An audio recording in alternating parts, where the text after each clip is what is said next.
to Atreyu News. More from Red State Watcher. And Coulter delivers one of the most epic lines ever about Trump's press conference.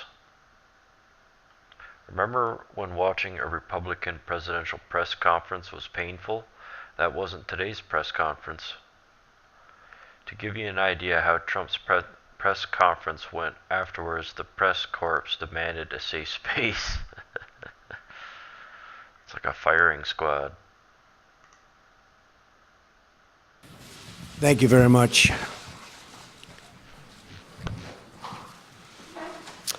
I just wanted to begin by mentioning that the nominee for Secretary of the Department of Labor will be Mr. Alex Acosta.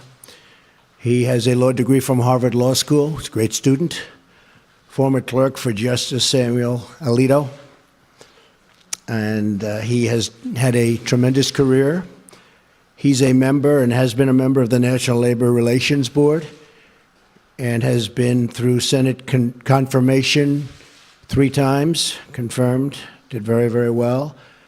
And so Alex, I've wished him the best. We just spoke, and he's going to be, I think he'll be a tremendous Secretary of Labor.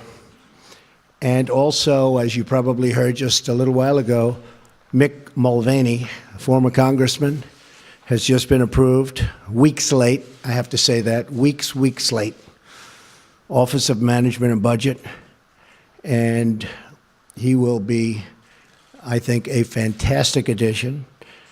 Paul Singer just left. As you know, Paul was very much involved with the AntiTrump, or as they say, never Trump. And Paul just left, and he's given us his total support. And it's all about unifying. Our President Trump.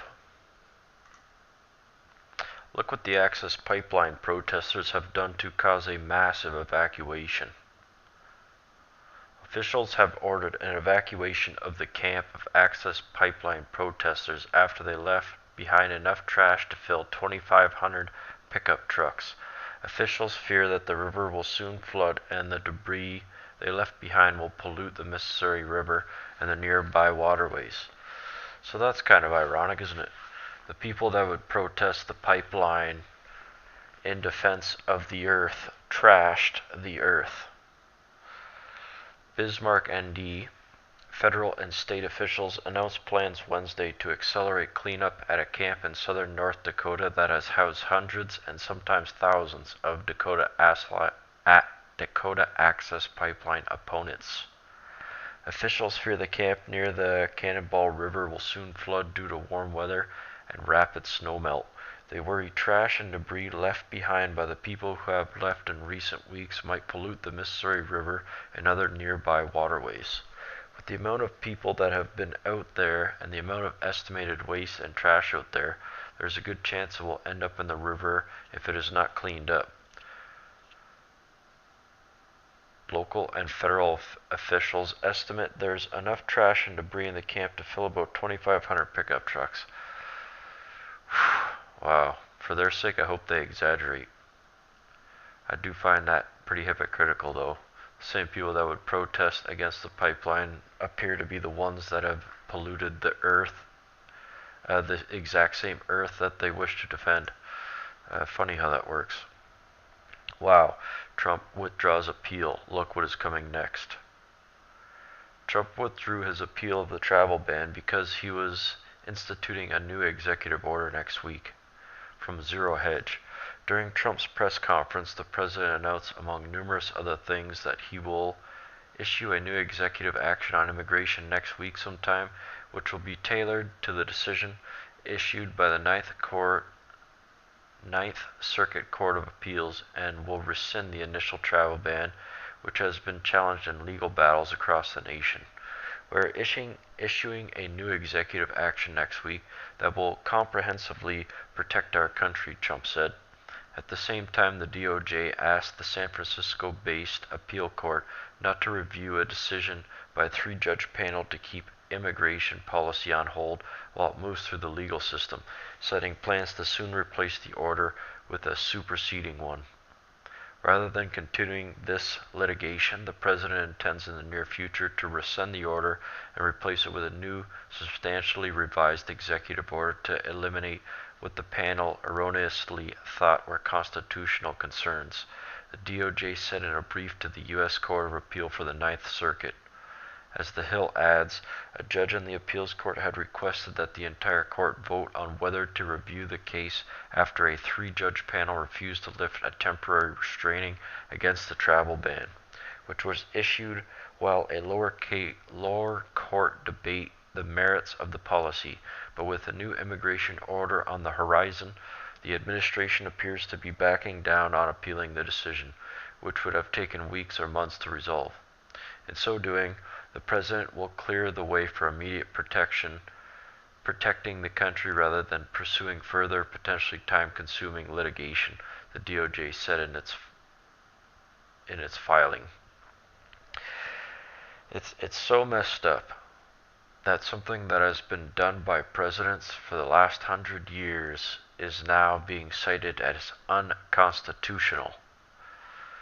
I don't know what these people represent, but it is not America. The people that would stand opposed to try and strip the president of the power to protect the country and its citizens is psychotic. Look who led an anti-Trump rally in Los Angeles. Mexico presidential candidate Andre Lopez Obrador held an sorry, I have a hard time with these Spanish names. Held an anti-Trump rally in Los Angeles, United States, not Mexico. So he's holding a rally outside of his own country. Breitbart.com reports Mexican presidential hopeful held a mass rally in Los Angeles on Sunday to criticize American President Donald J. Trump plans to build a wall across the U.S. What the hell is he doing over here anyways? He comes over here to try to publicize himself when he's not even running in this country. Like, are these people nuts? The populist Lopez hoped to rally supporters against his country's ruling party, the Institutional Revolutionary Party, and to capitalize on resentment over Trump's border wall proposal, wire service Reuters reported. The only people that don't want the wall are typically illegals and people that want to see the West fall.